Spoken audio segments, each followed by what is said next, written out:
Thank you very much for introduction, and it's a great pleasure to participate in this event. Thanks for organizers for these nice talks and speakers.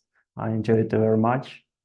Unfortunately, I cannot be in person due to just issues with time scheduling, but I'm staying in Kharkiv, relatively safe. So, but I want to deeply acknowledge the hospitality of people in Lviv in this quite crucial period. For my colleagues, for my relatives, family, we deeply appreciate your efforts in supporting Kharkivers as well.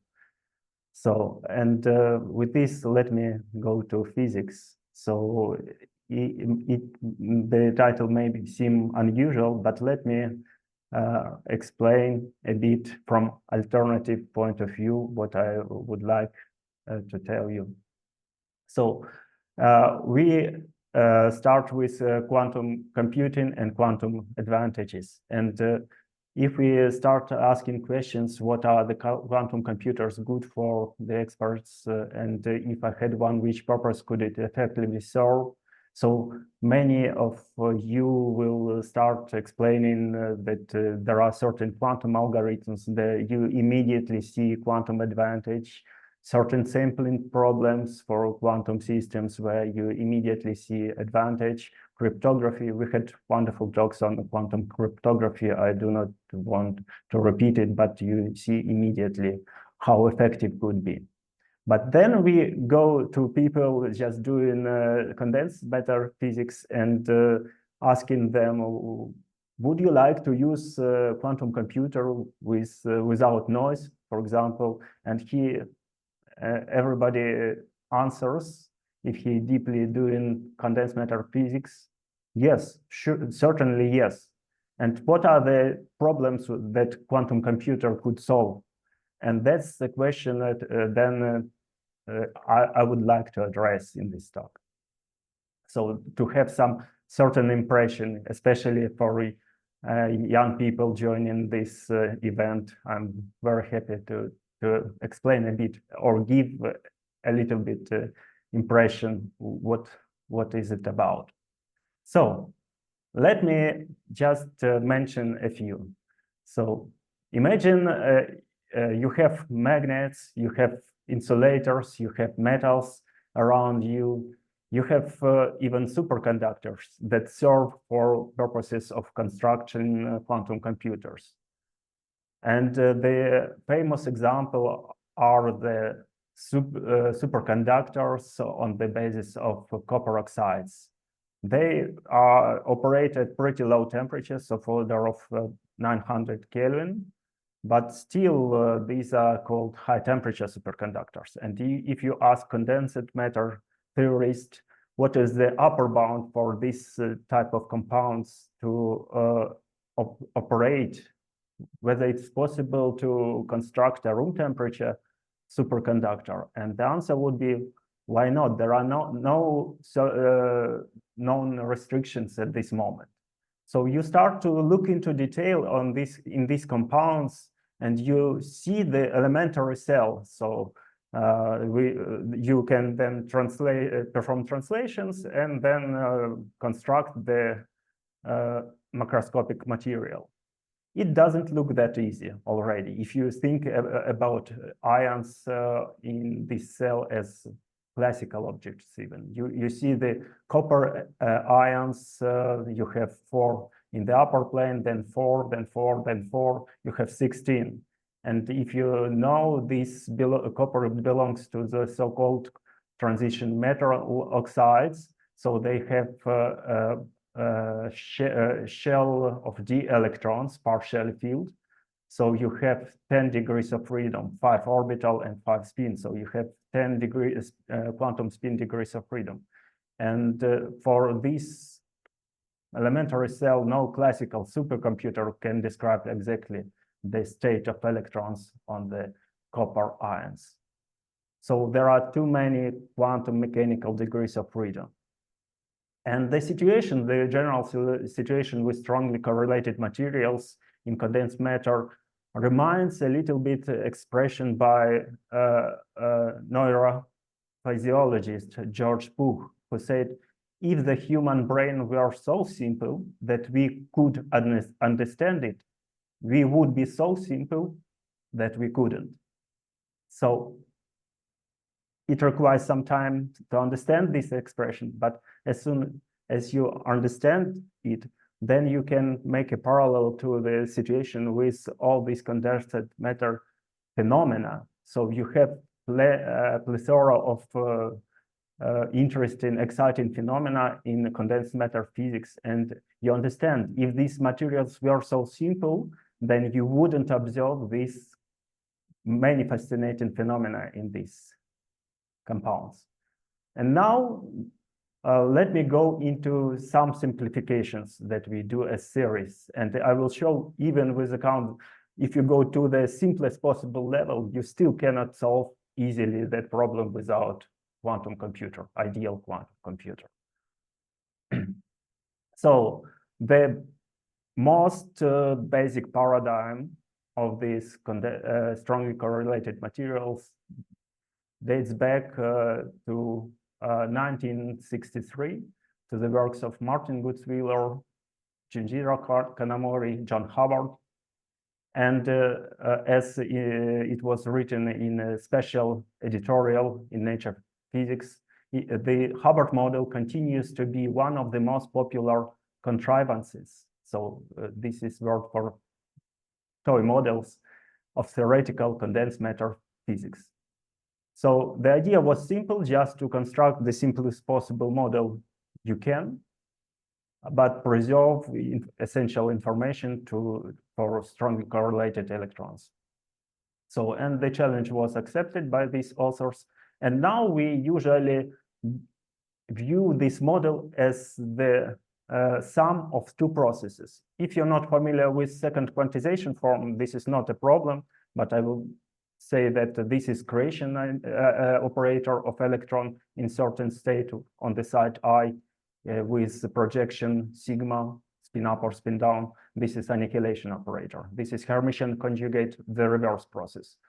And the another term is the interaction. So if you're not familiar with second quantization type of writing, you can look to the right and you see that there is some tunneling between lattice sides. So in quantum mechanics, this is regular process.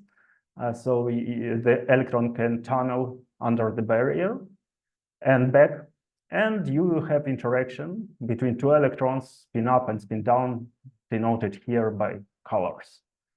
And you see that this model, kind of simple toy, when written, it astonishes by its simplicity, but the first impression is deceptive. And let's ask a question, whether we can already explain something on the basis level with this such a toy model. And the answer is also yes. So the success of this Hubbard model dates back to 60s. There was a famous failure of the band theory. Transition metal oxides belong to the groups from 3 to 12 from periodic table. So you have partially filled d-electron shell. And from the band theory, if you have partially filled conduction band, you always have metal.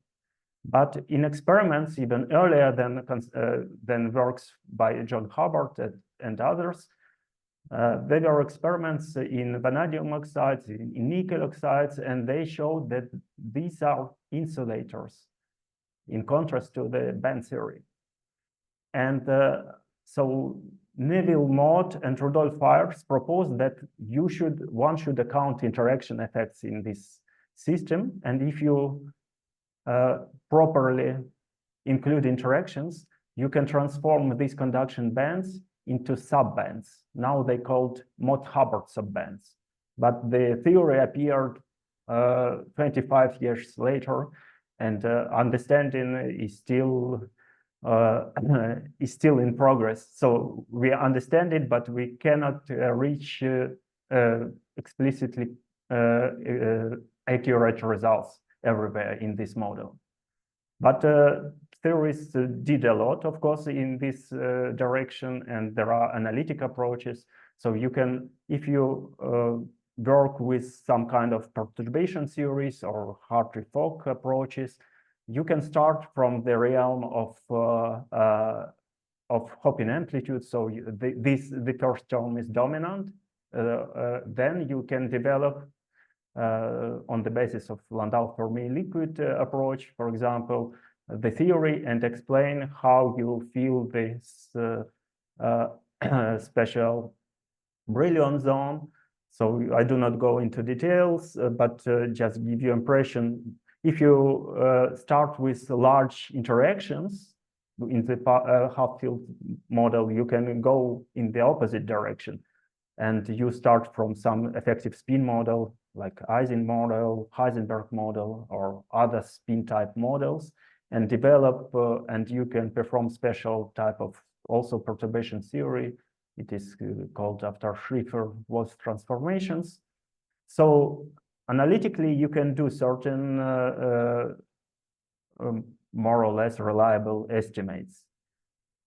If you draw it like in the TU diagram, U interaction strength, T hopping amplitude, T is the temperature, you can have accurate predictions in the regime of small u and large u. But in between, when you have two terms on the equal size, then you have the most tricky situation. And it's a real challenge. So you cannot go anymore with analytic approaches, and you try to develop some numerical approaches.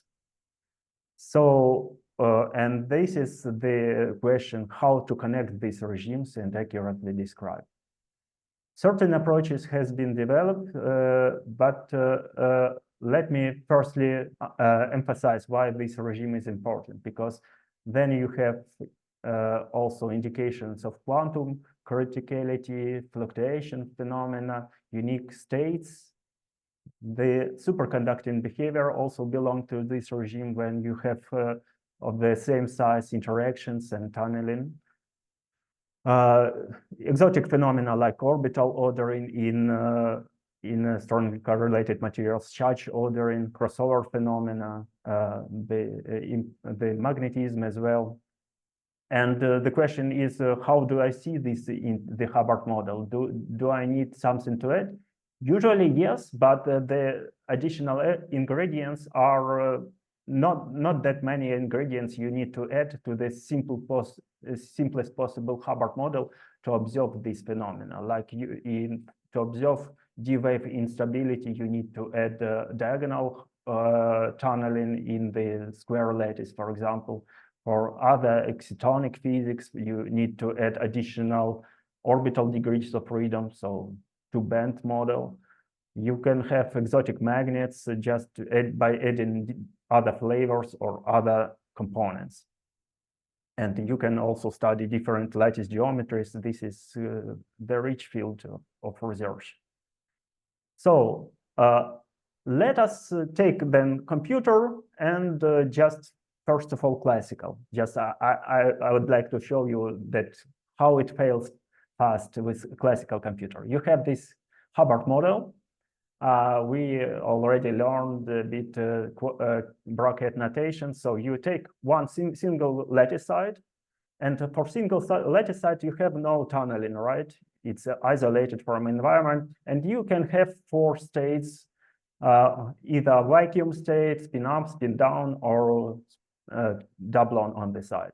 This is simple. Then you make a improvement of your description. You go to two sides. You have then 16 states. So you have product of all possibilities times vacuum. So all these possibilities on the left side, vacuum on the right side, then all these states and spin up to the right. So you have 16 in total. So it's relatively simple. And as a student of the second or first year, you can write this Hamiltonian in the matrix form, right? So you have, in this notation, you have on diagonal interaction strengths or zeros if there are no particles on one or either on the left or on the right side. And then you have tunneling elements coupling different diagonal elements. So then we ask computer how much memory you need. You need only 2 kilobyte memory, and this is negligible object nowadays, of course. So let's continue then with classical computer. Why should we then ask for quantum computer? So, and we say, okay, we need a material of the order of millimeter of size. Ideally, this would mean that you need 10 to the 18 power of size, but yeah, this is already seems large number. Let's limit ourselves by the goal to describe the system of the order of 1000 lattice size, right? And what we ask our we look into characteristics of our classical computers. We have size of memory from 2 gigabytes to 32 gigabytes of the order of and let's ask what we can describe.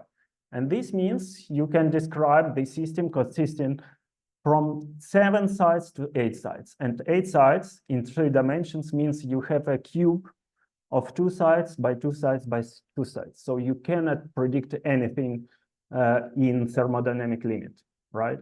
So it seems almost useless in 3 dimensions. So, and this is connected to the exponential growth of the Hilbert space. We heard already from previous talks in this event, right? So this means that in condensed matter systems, you are very limited and you cannot use much classical computer unless you trying to describe one-dimensional systems, seemingly, right? So you can use supercomputers, but these are just shift the wall and actually, so on supercomputers, you can still with preserved quantum numbers with special algorithms operating at 0 temperature, you can proceed further and describe 25 system consisting of 25 sides, like in 2005. And you ask, what about today? And if you apply Moore's law, so to add one side to the Hubbard model, you need CPU time to increase CPU time and the memory requirements, so that to add one side to the Hubbard model, you need to wait for 12 years. So it means that now supercomputers can operate with exact diagonalization, just writing the matrix directly and applying additional algorithms. This means that you have 3 by 3 by 3 system, right? So you cannot apply any finite size analysis at all. And to wait for 4 by 4 by 4 system, so yeah, we do not have at this moment life expectancies to have to wait for classical computer. So this is one issue. The issue with other approaches, more elegant. So as an example, Monte Carlo. If you have very large spatial dimensions, so it's better to go to Monte Carlo simulations. And this works well for classical spins. You perform so-called stochastic sampling on the Ising model. You just pick the spin, propose to flip the spin, and depending on the temperature of the sample, so this proposal is accepted or not, you perform measurements. So this works well for classical models, but as soon as you go to quantum mechanical models, you need to add additional dimension. This is not technically not a problem. You go to path integrals according to Richard Feynman, and this corresponds that you just expand your dimensionality of the phase space to additional direction, and then you evolve according to world lines in continuous time. So this is called approach world line quantum Monte Carlo. And effectively, beta correspond to inverse temperature. So the lower temperature, the longer path you take to simulate the behavior of many-body system. So seems manageable, but still, when you pick up fermions, The problem is that that actually these paths, due to antisymmetry, cancel out, and when you perform Monte Carlo analysis, so accuracy and reliability of Monte Carlo sampling becomes less and less accurate, and at very low temperature you cannot predict almost anything except very special cases of quantum Monte Carlo. And this is connected to long-standing problems from other areas in nuclear physics, astrophysics, quantum field theory. This is also known as fermionic sign problem, and as well in mathematics. Okay, so let me put a brief summary of the intermediate summary of the Hubbard model. So you can apply analytical approaches, but they operate at the edges of the effective phase diagram. You can apply approximate numerical approaches like dynamical mean field theory. This is advanced approach operating in the intermediate range, but it's an approximate, so you can have qualitative predictions, not quantitative predictions for this model, usually in three-dimensional systems. You can use exact numerical approaches, as I showed you, exact diagonalization, but this is limited by 10 sites, and this is actually just nothing if you try to predict any behavior on a quantitative scale for three-dimensional systems. Quantum Monte Carlo is another possibility, but it works only for very limited cases in quantum models. So you need to be careful and not to fall into the trap with fermionic sign problem, for example. Are there other alternatives? Yes. So these are tensor network approaches, but they require low entanglement entropy. And yeah, quantum simulators. So the first part of the talk was devoted to the fact that actually you need quantum simulators. You can use quantum simulator on the basis of quantum computers, or you can use other types of simulators for the Hubbard model. The best candidates would be then cold atoms in optical lattices, because you can realize directly the Hubbard model. And this is my favorite topic, but not for today. Today I would like to tell you a bit more about tensor network approaches, about other possibility, how we try to cope without quantum computer at this moment, and how far we can proceed with tensor network approaches as a natural competitor to quantum simulation. Okay, so I have about 10 minutes as far as I understand. So let me then. More or less, yes. Yeah, thank you. So then the concluding part of my talk is about a little bit about tensor network approaches to give you some impression about recent progress. If you're familiar, you heard about maybe about matrix product states operating or density matrix or normalization group. So but I will tell you a little bit high-dimensional systems where we face these challenges when we cannot describe large enough systems in two-dimensional systems, in three-dimensional systems, which are peculiar, especially interesting for condensed matter applications. So we saw this wave function many times already during these 2 days.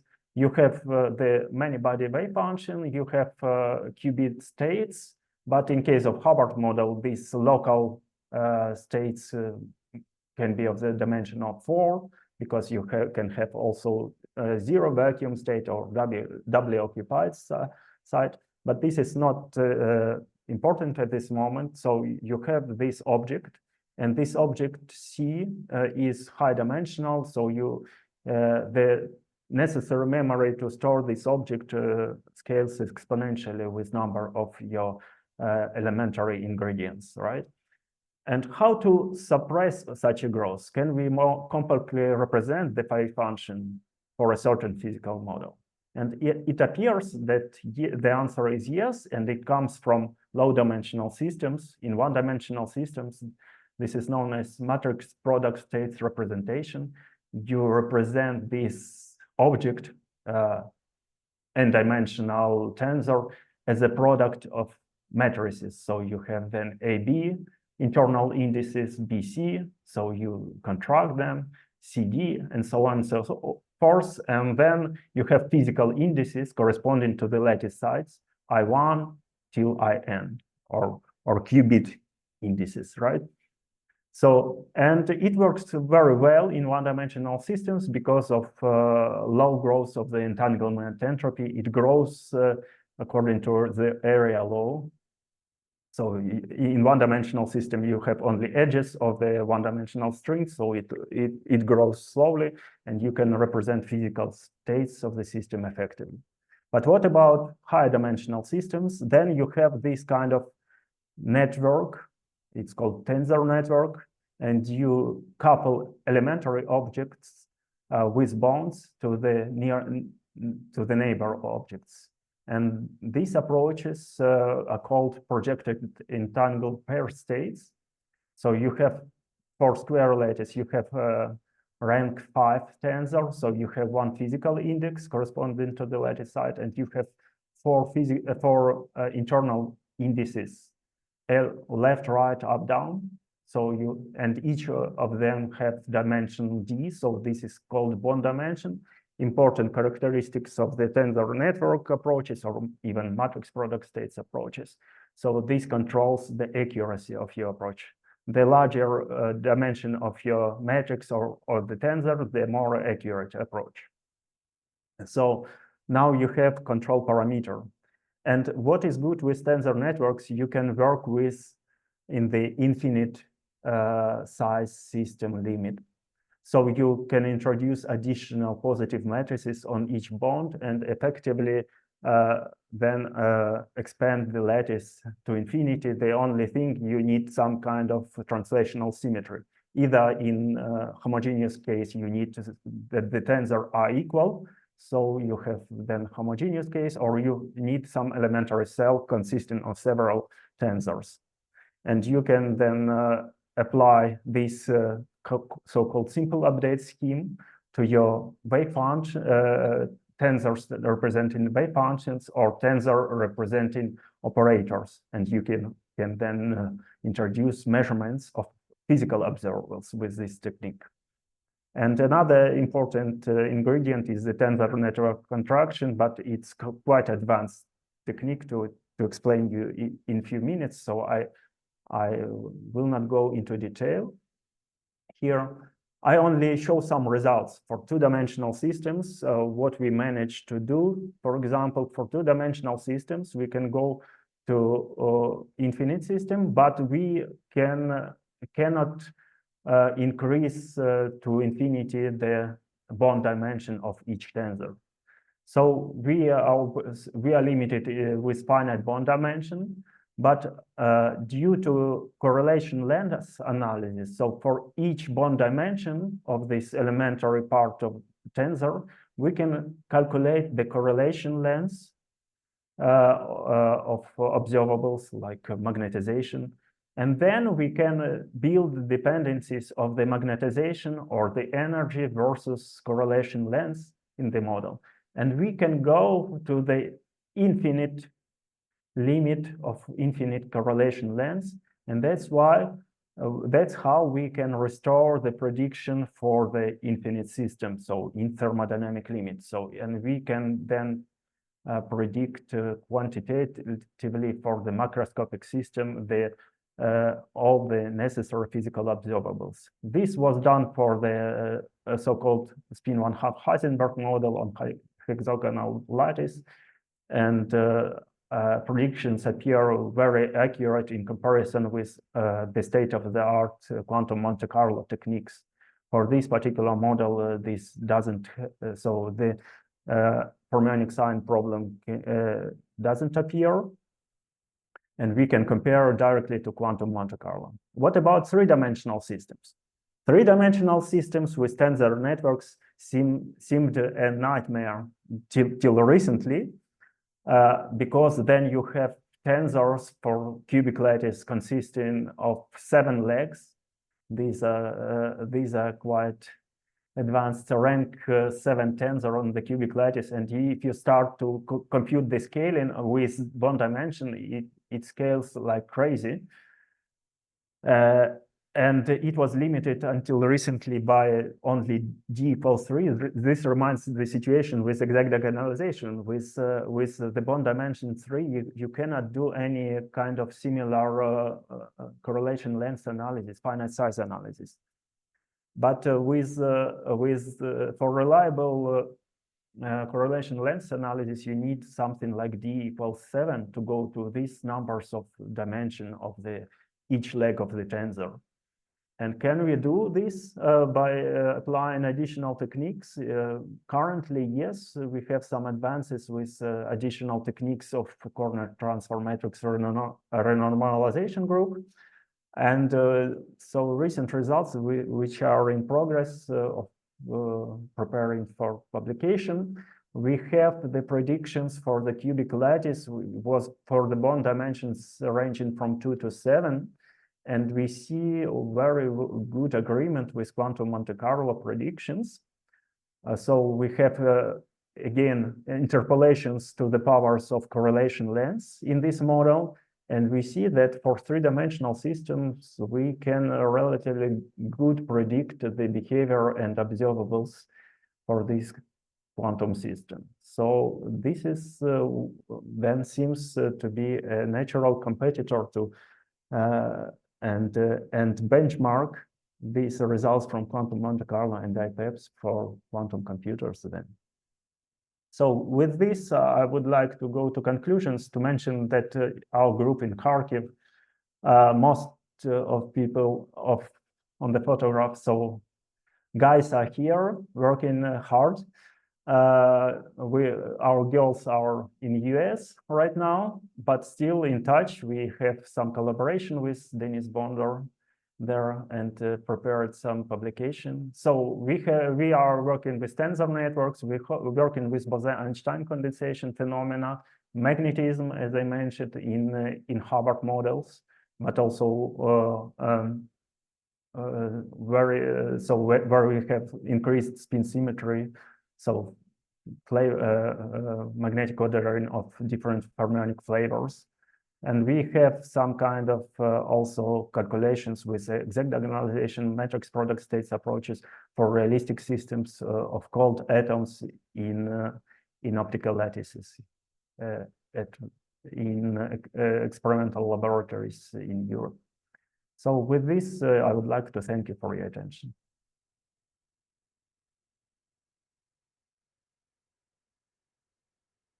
So thanks a lot for presenting very interesting results. So let me ask a question because I've also been interested recently in these bond dimensions. So are you aware maybe of some connection to between what you're doing and bond dimension witness, let's say? So would it be possible, for example, to apply, I don't know, the states you found and say that these states couldn't have come from a smaller bond dimension than, I don't know, 7. Okay, so you so in the same sense as there are entanglement witnesses, I would like to ask whether you have any ideas for some bond dimension witnesses or something like that. Yeah, thank you for your question. So mainly in our calculation, we see the convergence of the results with the bond dimension, and so usually you stop your calculations when you see that you increase bond dimension as a control parameter and your accuracy doesn't increase, right? So this means that you have so your bond dimension is sufficient to represent your many body state. So the larger bond dimension then doesn't bring you the additional information. So only from this point of view, we use this kind of witnessing. But we would like to learn more. If you have some appropriate references where we can use this technique, so we would be happy to be in touch. I'll get in touch with you later on. Thanks. Please. Yeah, Andrii, yeah, you can Yeah. hear me. So first, thank you very much for your very interesting talk.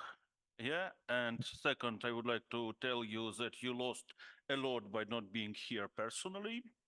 Yeah, I regret Yeah. it. Yeah, Okay. And yeah, third is my question, actually. Again, a bit naive question, but okay, maybe you may have some ideas. When I look at your Hamiltonian, as a typical quantum opticians, I told, oh, this is an optical interferometer with Kerr nonlinear Kerr elements. Like, but after that, I remember that you dealing with fermions, not with bosons. Yeah. yeah, But on the other hand, in quantum cryptography, we have such a situation like squashing models when we making mapping from Hilbert spaces, states of states with different dimensions, with in Hilbert space of different dimensions.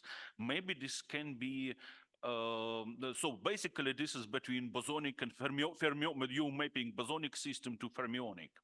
And maybe the same story can be done for more dimensionality, or I don't know. So maybe we may try to simulate your system with quantum optical system.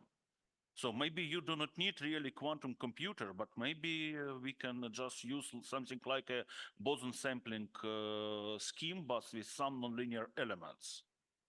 Is it possible, or this is just a stupid idea? Oh, well, if you say that you go into higher dimensional systems, higher than 3D, right? You mean? Yeah, yeah, yeah. Yeah, so the thing is with strongly correlated systems that when you go higher than 3D in 4D or 5D, so beyond 5D, usually there we have very more or less accurate predictions from mean field theories. So we can apply so-called dynamical mean field theory in higher dimensional systems. So it's like entanglement monogamy. As soon as you have many neighbors to talk, so you have then effective mean field description. So then the mean field theories become very popular and become accurate. No, But, Andrii, I mean more dimensional system in for Hilbert space, not for physical okay, space. okay. I mean that because fermionic Hilbert space, this is just two states, yeah. Bosonic Hilbert space, this is All infinite right, dimensional right, space. yeah. So this is squashing from infinite dimensional to, for example, to two-dimensional, but you have more Okay, but fermions. you then squash in it to local, right? To local degrees Yeah, of freedom. yeah, but And here we kind of essential part non-local correlations. okay, I believe non-local also possible here. If yes, then it would be So great. Yeah, okay, so it would be interesting. But thank you very much. yeah, thank you.